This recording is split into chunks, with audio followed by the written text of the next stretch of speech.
Uh-oh. Uh-oh. It's time. Hey, everybody. Hello. How are y'all doing? How's everything going? Who's ready for Sweet Bro and Hella Jeff? Oh, yes, sir. Oh my goodness, it's happening. It's your boy. We're going. You'll notice, those of you that have been here before, I don't have my funny little talkie man here because we only have one microphone and he'll talk when ET talks and it'll be weird. Weird. You won't know what's happening. You'll be bamboozled. You won't understand what the fuck's going on. Welcome everybody. Here, let me fade out this music real professional like. Ooh. Let me just. Ooh my god, I'm turning down a slider like. Oh my god, it's crazy. Whoa. Damn. That was wild. Welcome everybody to our lovely panel at SAHCon. Oh, it's good to be here. It's your favorite hosts, ET, Lord of Void, and Molten Boyo, your favorite Molten. Yeah, I don't know what. I'm a little molten guy. Hey everybody, and we have a lovely little treat for you all here because Sweet Bro and Hella Jeff, what the fuck's going on? I don't know. It's a bit complicated, a little hard to understand. It's a little hard to understand, but I will give you this knowledge just for you. So let's get a little bit of some groundwork in here. All right, let's get some groundwork in here. Get a So fed up on this bit. I'm Molten, that's ET. We run a little show called the GrubCast here. It's like a Homestuck book club. It's pretty fucking cool, and you should listen to it. But more importantly, the reason why this is important is that ET's not allowed to look at chat. Only I am, because we are almost done with Murderstuck, and ET is not a Homestuck, or at least was not before the show. So if you spoil anything that goes on past Murderstuck, I'll delete you in real life. You're done. If you're not ready. So keep that in mind because this is still kind of a Homestuck related thing. And the general plan here is I have done years worth of analysis trying to get to the bottom of Sweet Bro and Hella Jeff. Yeah. And I've put it in this lovely little presentation for you all. You're like the Indiana Jones of a new era. Yeah, basically. I am the Raiders of the Lost Jeff. That is me. And so I'm going to present this to you, but also ET. ET's with you guys. ET is an audience member today. I just have better seating. Yeah, he gets a front. He's in the splash zone, and the splash is knowledge and information being downloaded directly into his very heart and soul. I'm gonna get all school fed up on all this knowledge. So there we go. That's the plan.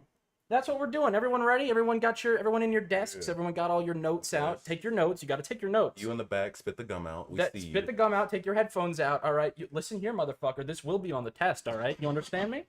You understand me? Thank you. So. Here it is. Full timeline and narrative analysis of Sweet Bro and Helleth Jeff.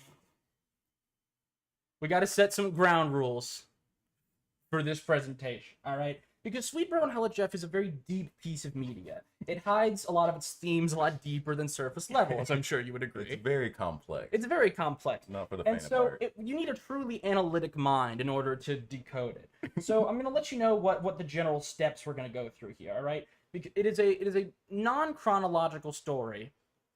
And we're going to assume this basic information assumed is that you will, as a dedicated Homestuck, will have read the 54 comics online. All right, we assume that's kind of your standard like biology year 1 material. However, the Sweet Bro and Hella Jeff and the Quest for the Missing Spoon, or SBAHJ, as we call it in in the academic world. Well, we'll put it in layman's terms for you, but that's how the professionals refer to it. That is a little harder to come by. I couldn't find any scans of it online, which is not to say they don't exist, but I couldn't find them. I had to buy the book for $65. So that we will go into a bit more detail. As well as we are not including comics number 20, 21, 22, 28, 29, and 30, because all of them are ads for merchandise. Yeah, okay. And we're not including comic number 39 because it doesn't exist. They skip from 38 to 40. So 39 isn't real, so we're not going to do that. And we're That's going my to just favorite try to one. rearrange all of these things into some form of like easy to read narrative timeline for your convenience. All right.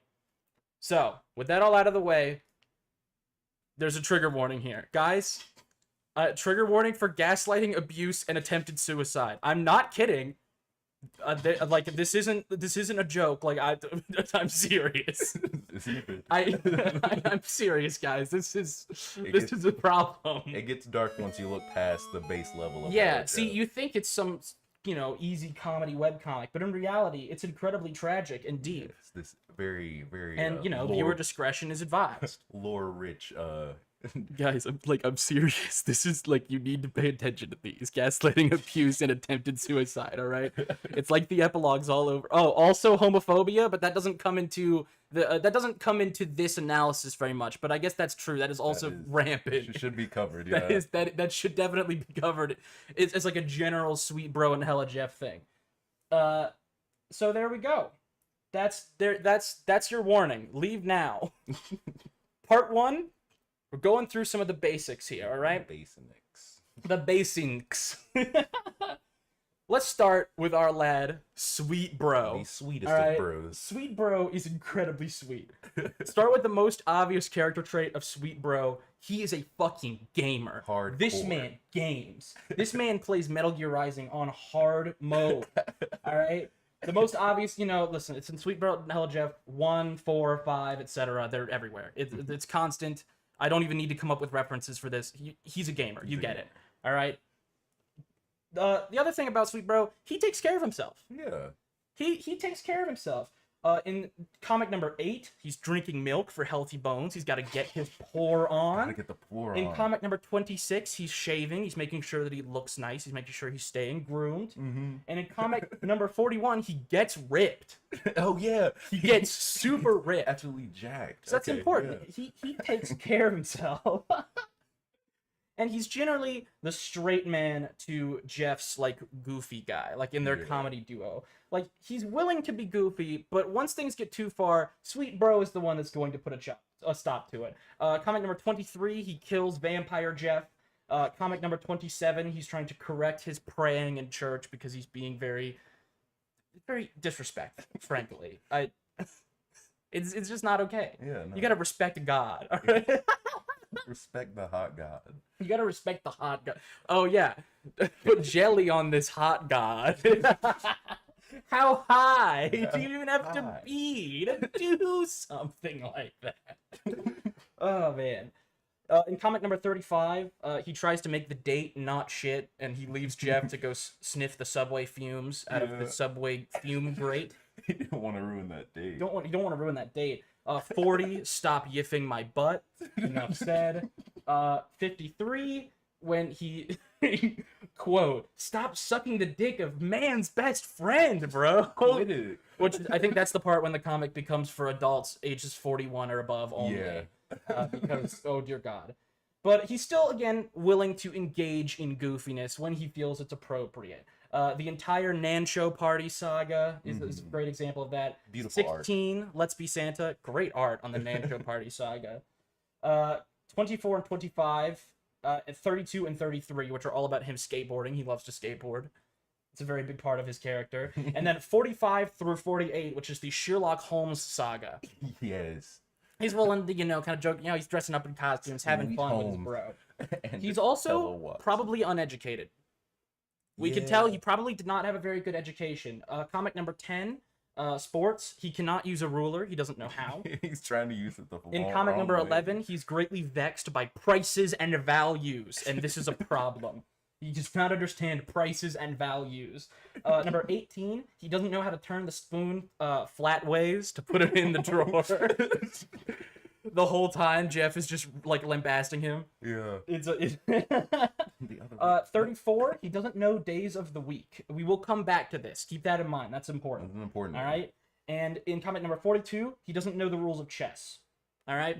So, TLDR with Sweet Bro, he's an average Joe. He's got some funny little things, funny little quirks, but in general, he likes to have fun, but he's going to tell you to cool it. Yeah. And unfortunately, he just didn't really get to have that much of a good education when he was younger, and we will get to why. Hella Jeff is very much the inverse of Sweet Bro in their comedy duo. He does not take care of himself at all. In comic number 37, we know that he has extensive uses of narcotics. Yeah. Which is he's really using them. It's plot relevant in It's the very Quest for the plot Magic relevant Spoon. in Quest for the Missing Spoon, or I already forgot the acronym. In comics number 10 and 31, he dreams of being a sports star, but he will not put in the effort, opting instead to live vicariously through television. Mm-hmm. We've seen, Sweet Bro's willing to put in the work and get ripped, but he won't. He'll just gonna sit down, make his popcorn, and watch it. Dream about being the big man. In comic number 36, we see he's monetarily irresponsible. He's giving all of his money to the squirrel. He's making it rain. He's making it rain on that squirrel. He's a lot more mischievous, even to the point of personal harm. Yeah. As we see in comic number 7, he drives the car into the lake. Comic number 9, he threatens to kill Bro, which he then later does. He obviously assaults Bro as the vampire in comic number 23. Comic number 38, he Chorley Browns him to death. This is what the reference. It's very good. And in comic number 53, which again we cannot show because it's for adults over the age of 41 only, he sucks the dog's dick. Yeah. Which is a problem. And he also does not respect Bro's privacy at all. He's not willing to. Does not care about his boundaries. Constantly spying on him. In comics 11, 16, and 18, Hella Jeff is taking on the role of the voyeur as he watches Bro get into problems and refuses to help him. Yeah, just really laugh at his expense more than anything. Yeah. So now we have all these basics out of the way. Let's get to part 2, Baby's first timeline. All right. This is Baby's first timeline. This is the general This is where we're going to start out trying to figure this out. We immediately have a problem. A pretty big problem. Can you guess what it is? No, I'm not really sure. Are you sure you can? A problem with the timeline? Yeah, one that creates a bit of some problems here. Oh, man. Yeah, I guess how wild they go with the non-chronology. Yeah, but more specifically... there are 2 different comics where 2 of them die. In 23, Jeff dies as the vampire, and in comic number 38, Sweet Bro dies from the helicopter. Oh, I had assumed So how can one of these happen before the other? I assumed on some research level they were just clones formed by ectobiology, or maybe That's possible. some level However, of time jumping. There you go. You've just hit it. Because I'm going to propose a split timeline theory. Oh. Now, I did lie to you all. I did say it would be a linear timeline. It's not. And it will continue to become less and less linear as we go forward. So, my theory is that the timeline splits at 34, which is the days of the week. In this comic, Sweet Bro laments that Monday will not be over already, and then Hella Jeff informs him that it is, in fact, Tuesday. Now, I believe that in this top comic, this is the way it goes normally, which is that Hella Jeff is wrong, and then over the course of the Sherlock Holmes arc, all right, Hella Jeff shits in his pipe, and Bro is so angry about this that this provides the motive for him to kill Jeff in comic number 23. Oh, man. However, if it is actually Tuesday and Hella Jeff is correct, then Sweet Bro is so overjoyed that Monday is over and he doesn't need to deal with it anymore. Then in actuality, he decides, I'm going to turn my life around and I'm going to get ripped. And then he does. And Hella Jeff becomes jealous because he wants to be the sports star, as we discussed earlier in 10 and 31. He wants to be the sports star. But now, Bro has attained this before he ever could. And so he tricks Bro into tragically hurling himself into a helicopter through means of the reference. He was too muscly strong, and he kicked himself all the way up to that helicopter. He propelled himself too quickly, and this is what the reference, and he's now just chunks of gore all over the field. Real quick question about your Of course. timelines here. It's beautifully set up. I love it. It's very well crafted. In the Sherlock Holmes timeline. Yes. That's the Monday timeline. The Monday timeline. Do you think that it's possible in their adventures trying to solve crimes and mysteries and whatnot, Sweet Bro finds out that Hella Jeff is a vampire, and that's what leads to this That is also possible. I assumed that it was revenge oriented. However, these there's enough of a lack of information.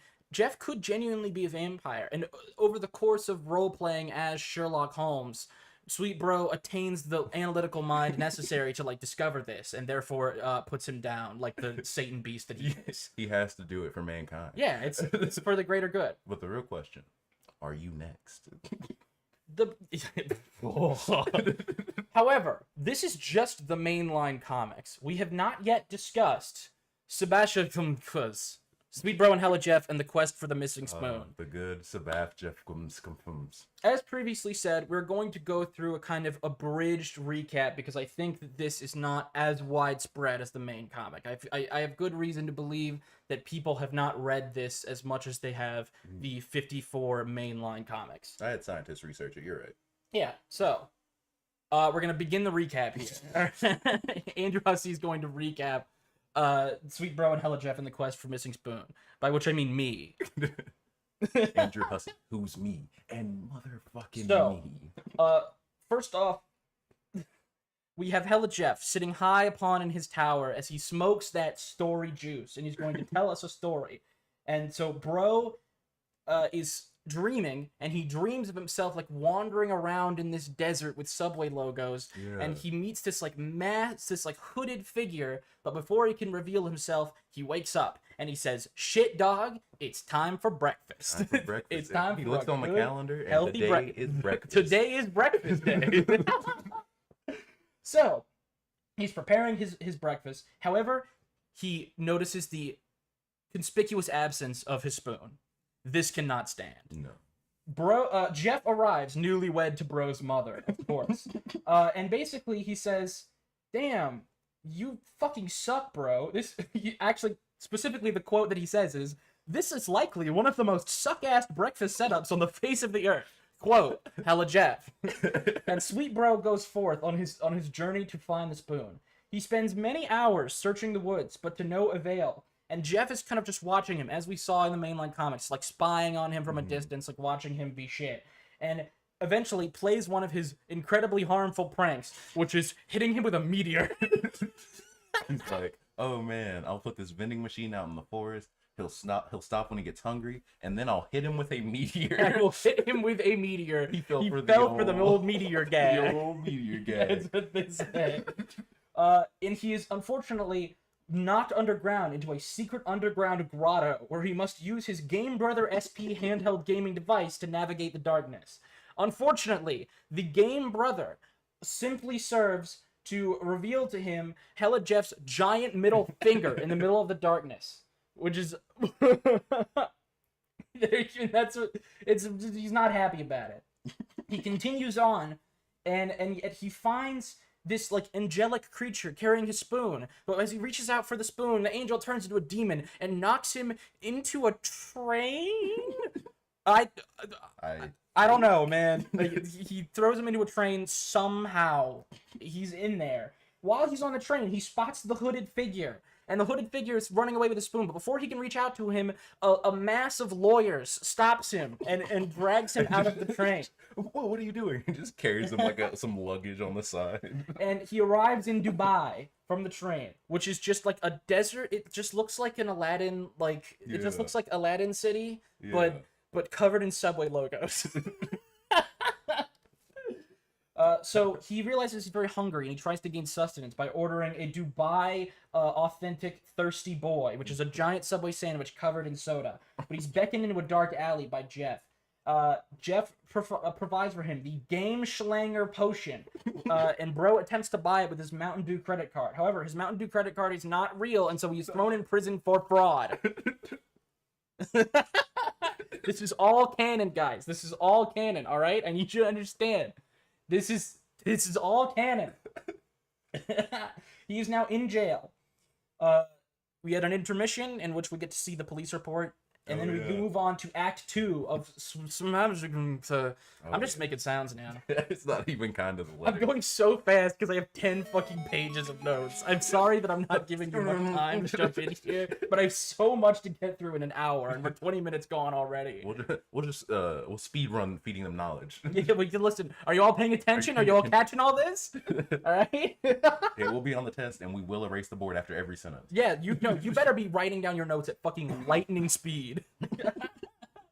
Okay, so 9 years later, 9 years goes by in a single page, similar to the beginning of hit Nicolas Cage movie Con Air. And yet suddenly, Hella Jeff shows up and says, "Bro, I will break you out of prison," and he flushes him down the toilet. Bro attempts to surf on the water, going, "Cowbunga, dude," is what he's. No, he does not say cowbunga. He says cowbunga. That's what he says. But he hits a wall and he's going to drown. But a fish picks him up and brings him up through the ocean to a fountain in the middle of a mall, and there he is. Bro attempts to get familiar with the ladies at this current mall. The exact quote he says is, quote, "I am a husband to all," is what he says. Jeff pretends to be a store worker and offers to help him dress up in a cool outfit to please women. However, he finally just puts a sign on him that just says shithead. And then he says, quote, "Holy mackerel, look to me, the circus is in town." All of the women proceed to beat the shit out of Bro. Yeah. And Jeff records it for his own monetary gain. I love that Sweet Bro's like, "I don't know if I should really go out here like this. Like, do you sure this fit works for me?" And he's legit not wearing pants. Yeah, he's just not wearing pants. Just a giant Hella Jeff's like, "You got it, dog. He's like, "That's great. You'll do fine." That does it for Sweet Bro, and he simply had enough of this humiliation, and he leaves the mall. Unfortunately, the mall is in the middle of the desert. Not Dubai desert, just like just a wasteland, desert. like Tatooine desert. Like, there's nothing. After walking for many hours, he starts to hallucinate. He keeps seeing his spoon and the mocking faces of Jeff everywhere, laughing at him for being such a piece of shit. I believe that metaphorically this might show like how Bro like feels boxed in and trapped by Jeff in his day-to-day life, but we're gonna get more into some thematic interpretations later. Okay. But you want to keep a lot of these details in mind. Reminder, this is very deep, all right? There's a lot of lore going on here that you need to be privy to, all right? In the middle of the... he's snapped out of his hallucinations by Hella Jeff driving up beside him, grabbing him, and putting him in his limo. He's in his limo. Oh shit, I forgot. He also sees the hooded figure, again, with his spoon, about to touch the spoon to a toilet bowl, presumably to ruin its breakfast-eating capabilities for all eternity. Just and then, taunting him. Yeah, just taunting him. Just making fun of him, being like, "I'm gonna fucking ruin your spoon, bro. I'm gonna do it." Anyway. Yeah, so he's in Jeff's limo, and Jeff's like, "All of this is real. No, all of this is not real. All of your experiences right now are fake. I believe that," again, we will get into this later, but I believe this is evidence for the aforementioned gaslighting. All right? None of this happened, I promise. None of this happened. Nothing. You're fine, bro. All right? And then also Jeff tells him that the video he recorded got like 30 gajillion views and he made $1 billion, and also he counts as a terrorist now. Sorry, but also not sorry. I made a lot of money. And then when Jeff retaliates, he's once again recorded and humiliated in front of a public audience for Jeff's personal gain. Again, there's some evidence for the emotional abuse that we're going to get into some more thematic interpretation later. It's a vicious cycle. Jeff then puts Bro to work murdering enemies for the Great War, which started while he was in prison. Yeah. While he was in prison, the Great War has started. However, Bro needs to go to the bathroom, so he jumps into a bush and finds a bathroom. While he's Jeff continues to murder indiscriminately.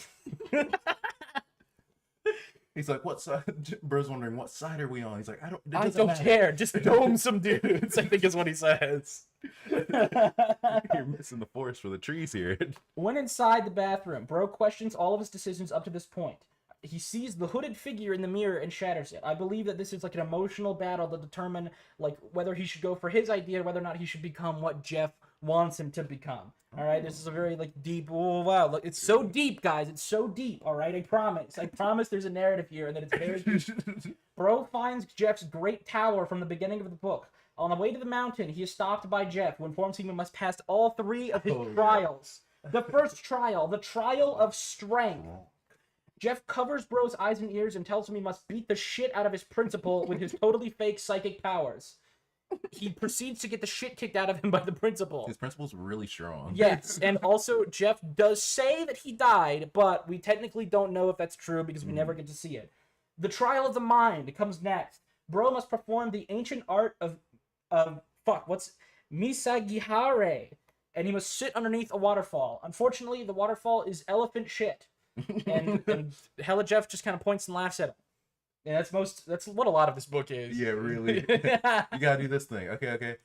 Oh man. Are you starting to understand why Hella Jeff might be? This is where the abuse trigger warning comes in. Hella Jeff's not a great roommate. Not the best friend. Finally, the trial of game 1v1. No cheap shit is the way they put it. They play video games. Except Jeff finally outsmarts his brother by tricking him into adjusting settings and sneaks away to get into the castle on the mountain.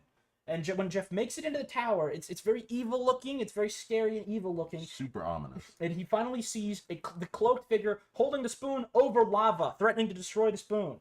The cloaked figure is revealed to be Jeff, which kind of lines up with everything. Yeah. Except then the cloaked figure takes off his mask that is Jeff's head, and it is Bro. Been Sweet Bro. It is Sweet Bro the all whole along. time. And this is what I was talking about earlier. I believe that this Sweet Bro represents the Sweet Bro that Jeff wants to turn him into, as opposed to the Sweet Bro that Sweet Bro wants to be. And then Bro had the spoon the whole time, so the hooded Bro convinces him not to fight him, and instead just tells him to have the spoon. Bro decides to eat his breakfast, and Bro holds up his spoon, but in the shadow on the wall, we can see that while in Bro's mind he's using the spoon, Bro is actually holding a gun up to his head. And then he attempts to commit suicide. It's really fucked up. Really and then Hella Jeff leans over his body and says, quote, "Oh, I get it. The whole spoon thing was like a metaphor." It was a metaphor the whole time. We get intermission 2, and then we get Act 3, The Lost Act. 2 things happen in Act 3, The Lost Act. Sweet Bro wakes up from an 8-year coma and then asks if Half-Life 3 came out yet. That's it. He's got his priorities straight. All right. Any questions? Oh man. First question I have. Where do you feel as though falls on the overarching timeline? I'm glad you asked. Now, we have an entire new story to fit in, because like this story is an actual story, so we know that it happens in a linear progression, but we don't know where it happens in the rest of it. All right, we need to figure out when this comic happens in relation to all of the anthology comics. I believe we need to turn to everyone's favorite theory crafting tool. Everyone loves it whenever people make this their theory. It's a super popular thing that people love. Dream theory. It was just a dream. It was all a dream. The whole time. So, I believe that the anthology comics are nested within the dream of Sweet Bro when he goes into his coma at the end of right? During that 8-year coma, that is when our timeline split happens. It is nested within, all right? Oh, okay. There we go. So we have the events of SAHCon, and then he attempts to kill himself. The bullet grazes him, so he does not die. He goes into an 8-year coma. The original comic happens according to this timeline, and that's kind of why it's all like broken up, is because that's what his memory is going to be. It's all like kind of broken and shifting around. It's a reflection of his shattered psyche. However, it's not that simple, because even in the the events are very strange. All right, there are setting changes that like could not possibly happen. You know, like he gets flushed down the toilet and now he's in the mall, which is like, I guess, underneath the prison, which is then in a desert. You know, things like this. It just doesn't fit together. How do we justify that?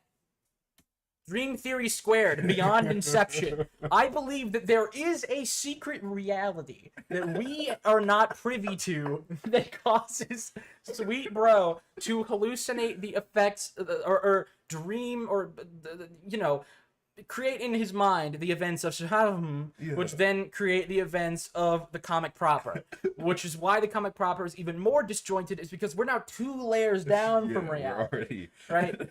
We're deep subconscious mining right now. It's intense. So there you go. Any questions before we get into the reality check up top? Oh, I'm too curious to stop you. Please continue. All right.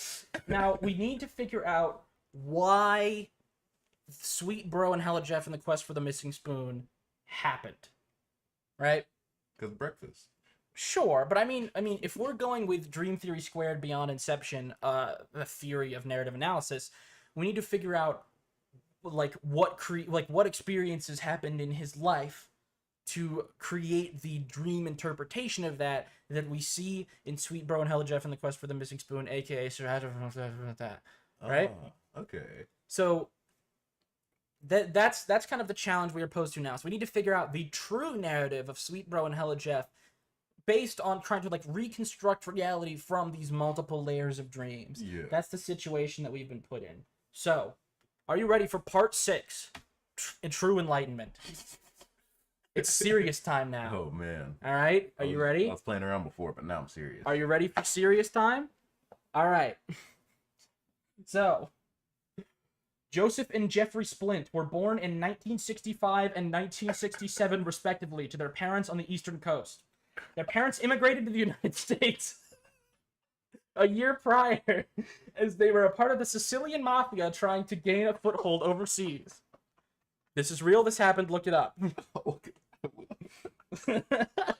Any questions so far? No, go ahead. All right.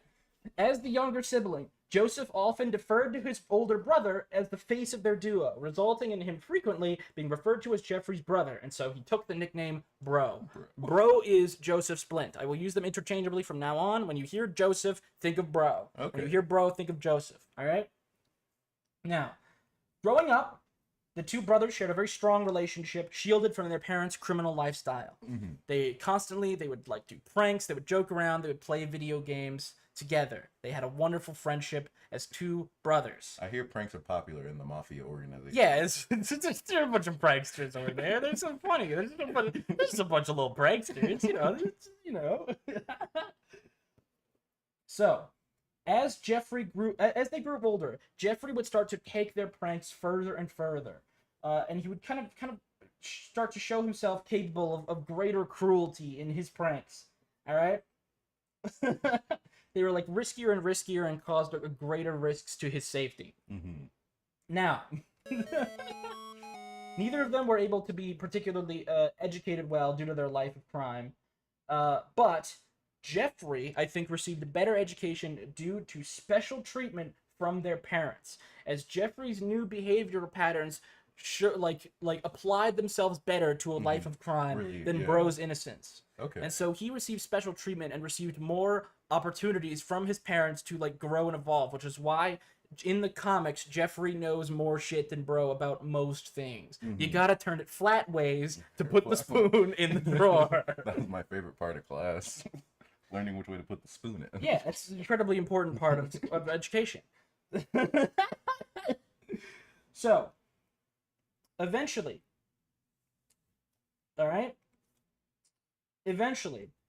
Jeffrey reached 18, and his parents decided to introduce him to the family business of organized crime.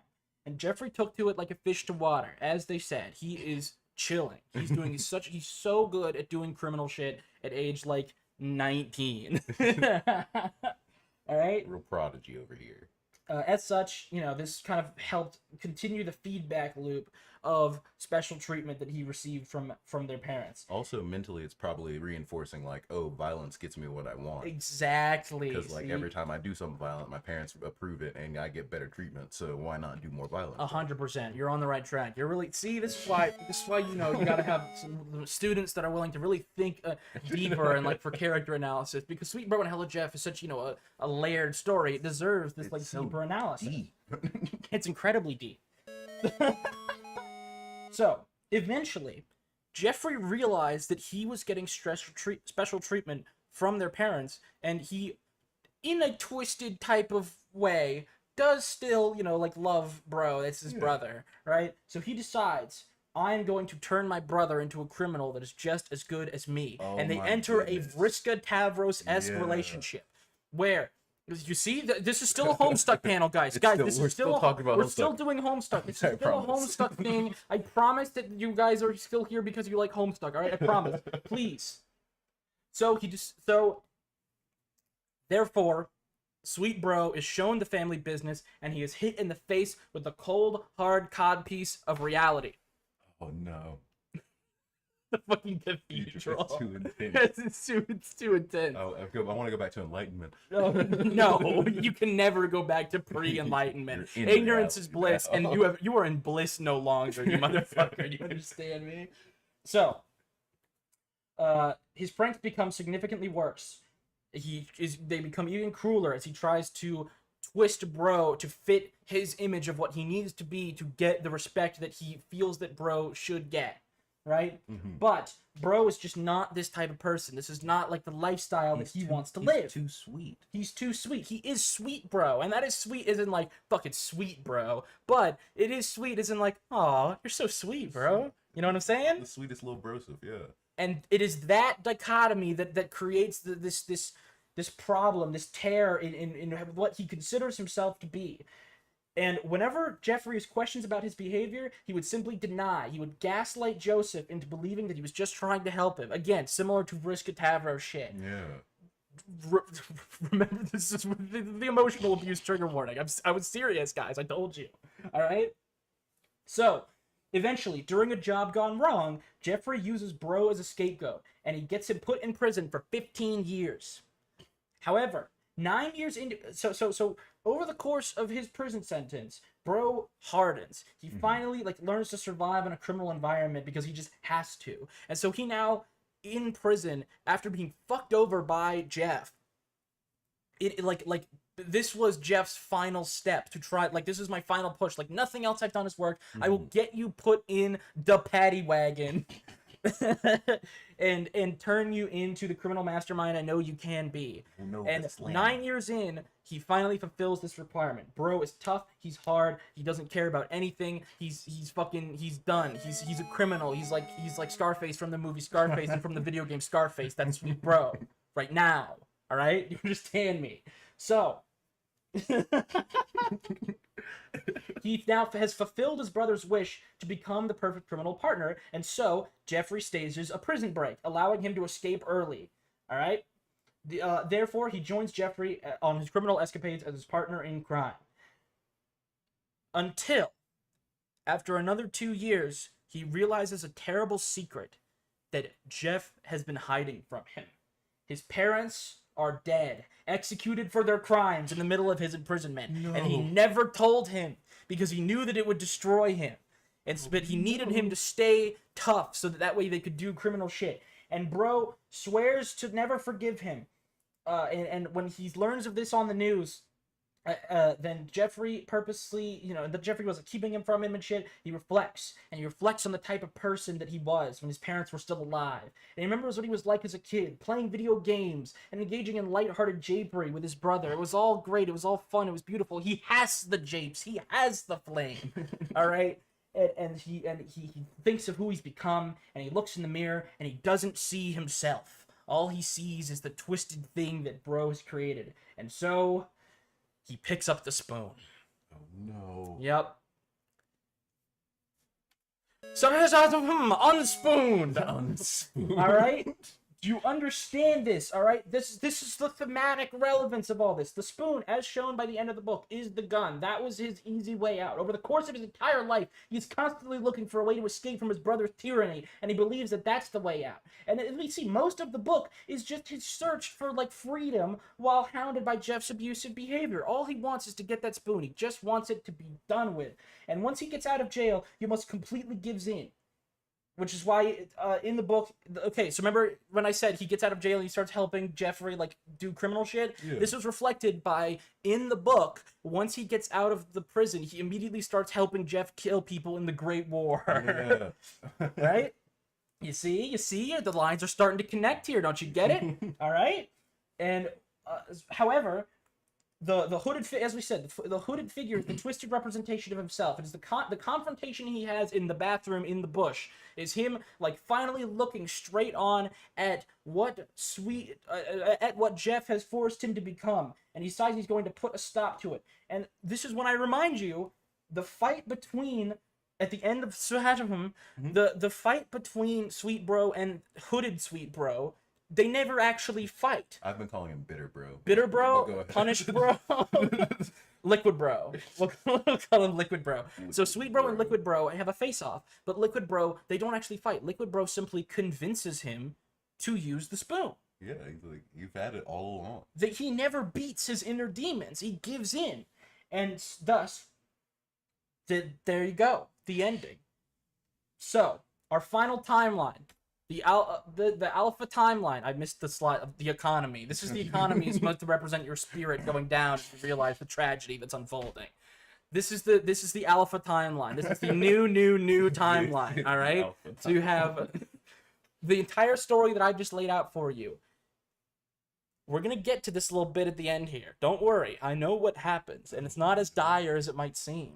But as we've seen, he tries to use the spoon. He tries to take the easy way out, but as we know, because the rest of these exist, he doesn't succeed. It's a grazed attempted suicide. The bullet grazes him. It's like Maximilien Robespierre in the French Revolution. And so he enters a coma. And the coma is this like fucked up version of his life that we get to see in Sweet Bro and Hella Jeff in the quest for the missing spoon.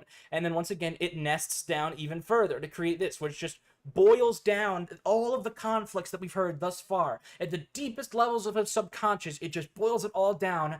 There's him, and there's Jeff. And one of them's gotta go. And it's not gonna be him. And so, part 10. Sweet Bro. As he finally emerges from his 8-year coma, Joseph wakes up and realizes that no more will he suffer under the tyranny of Jeffrey, and that he made the wrong decision, and he needs to get his life turned around and be the man that he knows he can be. And so he turns Jeffrey into the police. He cuts him out of his life. He goes completely clean, turns his life around, and he gets a higher education in computer science, where he goes to work designing video games, so that way he can provide other children around the world with the joy and the solace that he was provided by video games in his childhood. And he settles down and he gets a son of his own, and he will make sure that his son never has to deal with the criminal nightmares that he had to deal with in his childhood, so that way he could finally succeed where his parents and Jeffrey failed him, and Bro was happy. It's a beautiful story, really. The end. He gets his Sweet Bro ending. It's beautiful. See what I mean? This is what I'm saying, guys. Sweet Bro and Hella Jeff, it's a very deep narrative. There's a lot of shit here. It's very inspiring, all right? I have a quick question of a small individual I feel as though got overlooked. Of course, yes. Chronology. So, we do have about 15 minutes left, and this is now going to be question time, all right? Question time. Let me, real quick, get this figured out so I can see the chat easier. All right?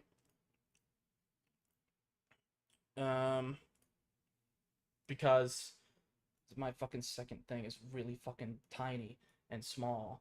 All right, we gotta get this shit going. Let's make this shit work. All right, there we go. Oh wait, fuck. No, that doesn't work. We're just gonna keep it here. All right. So, yes, we have about 10 minutes left for questions, both from you, ET, and from the audience. Ooh, all right? I love the interaction. So first off, let's get your questions out of the way, and then I'm going to be paying attention to chat and try and get some questions on this lecture, so that way you're all prepared for the test that's happening. Yeah. What questions did you have, ET? Real quick, a very crucial plot, important character that I feel got overlooked in the story. Our boy, Jeremy. Oh, fuck, I forgot to say, Jeremy's his dad.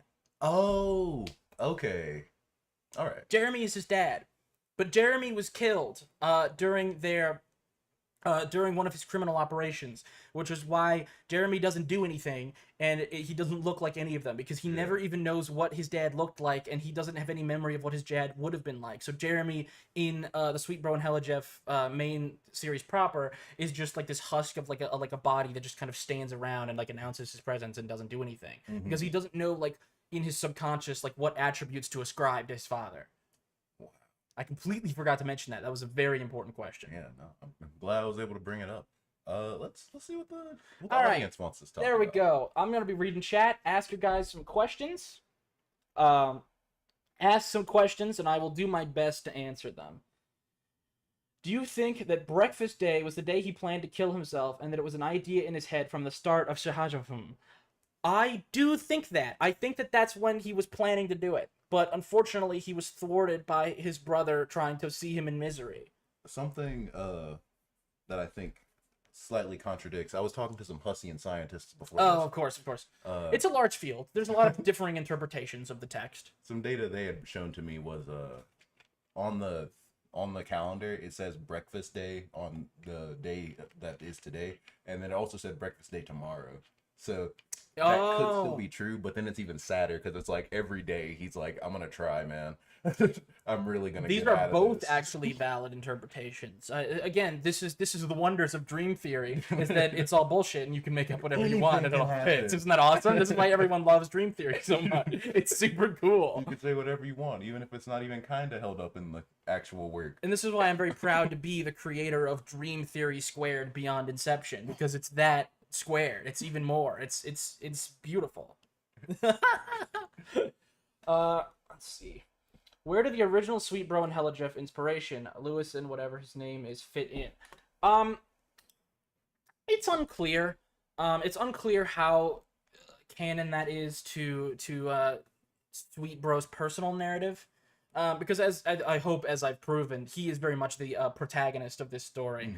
But the original thing, I do simply, I don't believe that happens within the canon of Sweet Bro and Hella Jeff, and I do think that essentially functions as it does in real life, which is that, you know, Hussey saw the original comic and said, like, oh my god, and was inspired by, you know, how beautiful and nuanced it was to then create his own, like, incredibly nuanced and deep narrative. Yeah. Because up until now, you know, he'd been fucking around with shit like Homestuck, which is, you know, pretty goofy and, like, kind of hard to take seriously. So I do think once he saw Lewis and whatever the other fucking guy's name was, I think he saw that on the forums and he said, I'm better than this. I need to put my heart and soul into, you know, a more serious narrative work. Yeah, something with, like, actual, like, crunch and, like, Yeah, you need some crunch to that narrative.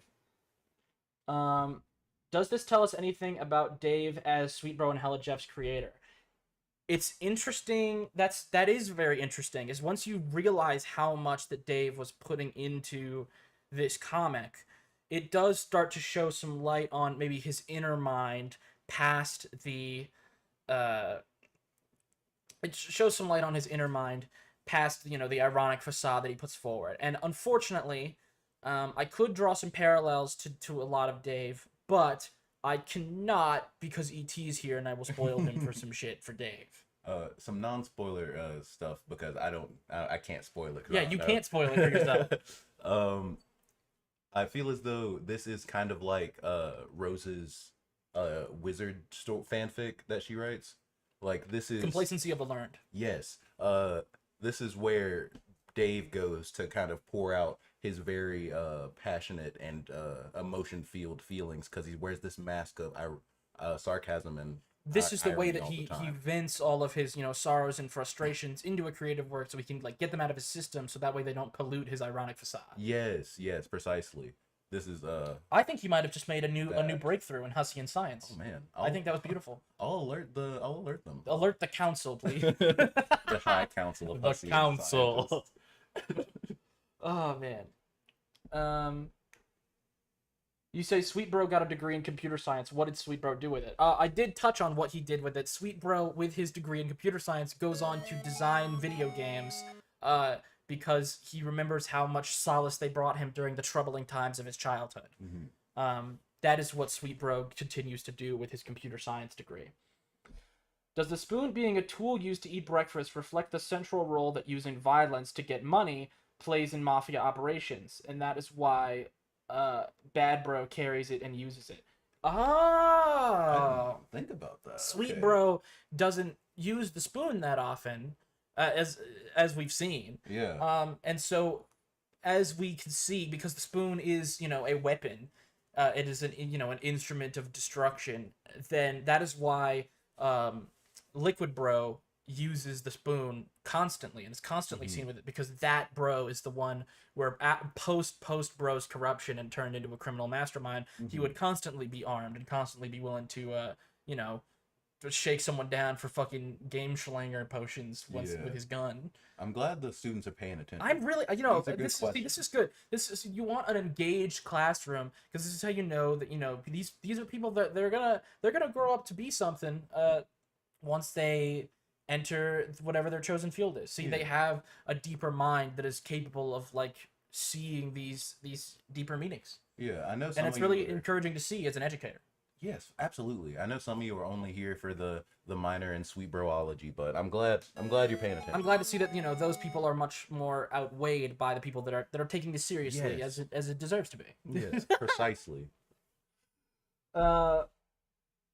Is it a problem sleuth reference? No, it is a Chorley Brown. It is a Chorley Brown. What are your thoughts on Sweet Bro and Hella Jeff's class specs? Okay. Ooh, okay. Obviously, ET does not have that great a grasp on like what a lot of the class specs are, because we're only like 3,500 pages into the comic. Barely into it, but I do love them as a concept. They seem really dope. I believe that Hella Jeff, in relation to Sweet Bro, would best function as a Prince of Hope, perhaps. Oh, okay. As he destroys Sweet Bro's hope a lot over the course of the entire thing, to retain his sense of self. I was thinking Sweet Bro, Gamzee's like Bard of Rage, but I also see Prince of Hope. Bard of Rage, like for Gamzee? Well, not for Gamzee. I mean, like for Hella Jeff, because he's constantly making him more and more angry and inviting him to destroy. Like he goes on that rampage with all the ladies when he puts him in that shithead costume. Yeah, the problem is I'm not as well versed in what a bard does as much as I'd like, because again, I'm not like super well versed on class specs. I just know a lot of the general. We do have a local scholar, but wasn't able to make it.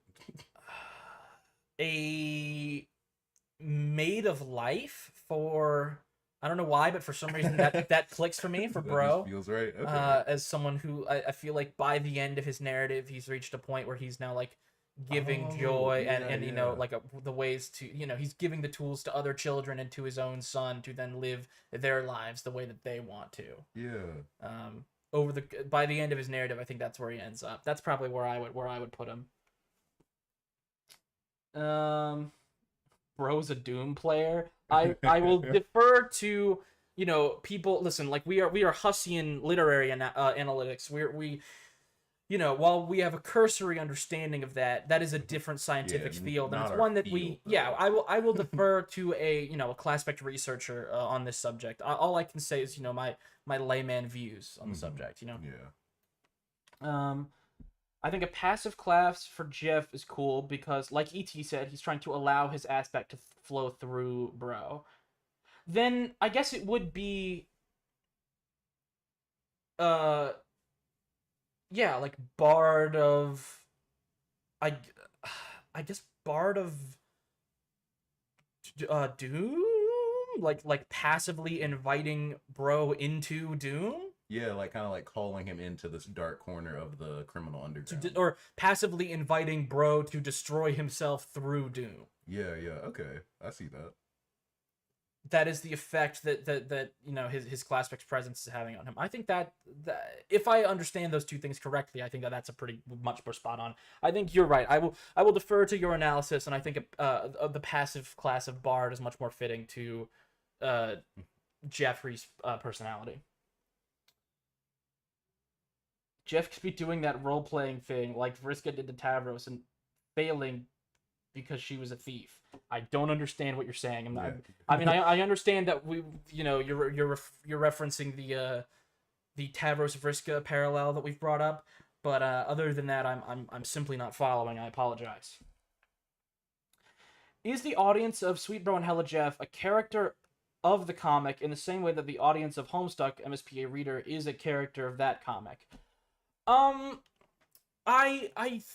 think that I understand why one might draw such a conclusion because of its connection to Homestuck. Mhm. However, I do think that, as we've seen, I think this was Andrew Hussey, trying to distance himself from his more childish work like Homestuck, and then put forward a much more serious, like HBO-esque, drama that you could really get invested in and follow along with the characters. So I think that to that end, I think he would neglect to include a like audience surrogate of that nature. Also, I feel like Muspa Reader has a more active role in Homestuck than the audience would have in this. I think that's totally fair, yes, as well. It's like Hella Jeff and Sweet Bro do break the fourth wall a lot and love to be like, isn't this crazy, audience? But we don't really have any hand in the. I would chalk that up to the reality of it being a dream within a dream. I think at that point, things have broken down. I think we could interpret that as the dream speaking directly to Bro's mind as opposed to us. I'm gonna write that quote down,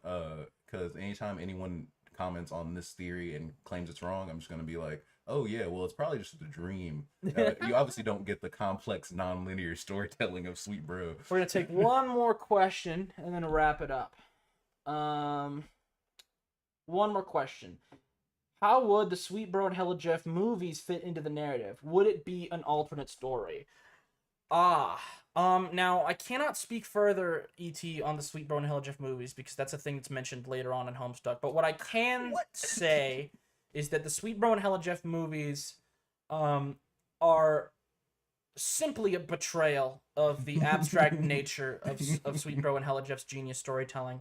And the fact that they would be wanting to, dumb it down for, your average normie audience like that is kind of, insulting, frankly. Yeah. To the original genius of the work. It's really just big corporate media getting their grubby little mitts on our beautiful Sweet Bro. It's really fucked up. I can't believe Disney would do this.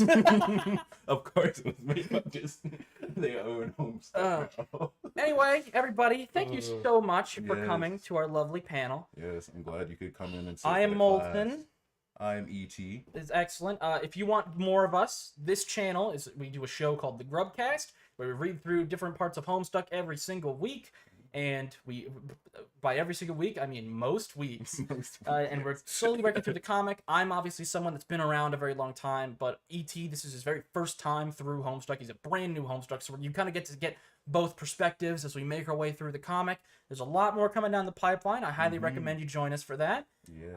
Thank you very much, everybody, for being here. Yeah, if you and for learning. Please subscribe. Yeah, if you like this, there's a lot more of it. We have so much stuff. Down below, we got links to our Twitter account at @TheGrubbyCast. We got a Patreon, patreon.com/GrubCast, where all of the money from the Patreon is going towards future projects for the show. ET, you make music. That's all links down below as well. Also. Thank you all very much for showing up. I believe the panel after us, I actually don't know what the panel after us is. I remember. Oh, it's the Carcat Goes to a Convention panel. Is happening like in a couple seconds. So I'm going to let you all go to that. But thank you all very much for showing up. Thanks for and you all by. Have a great SAHCon, everybody. I'm going to be in the VR chat world after this if you all want to hang out. Thank you all so much. I'll see you there. Bye.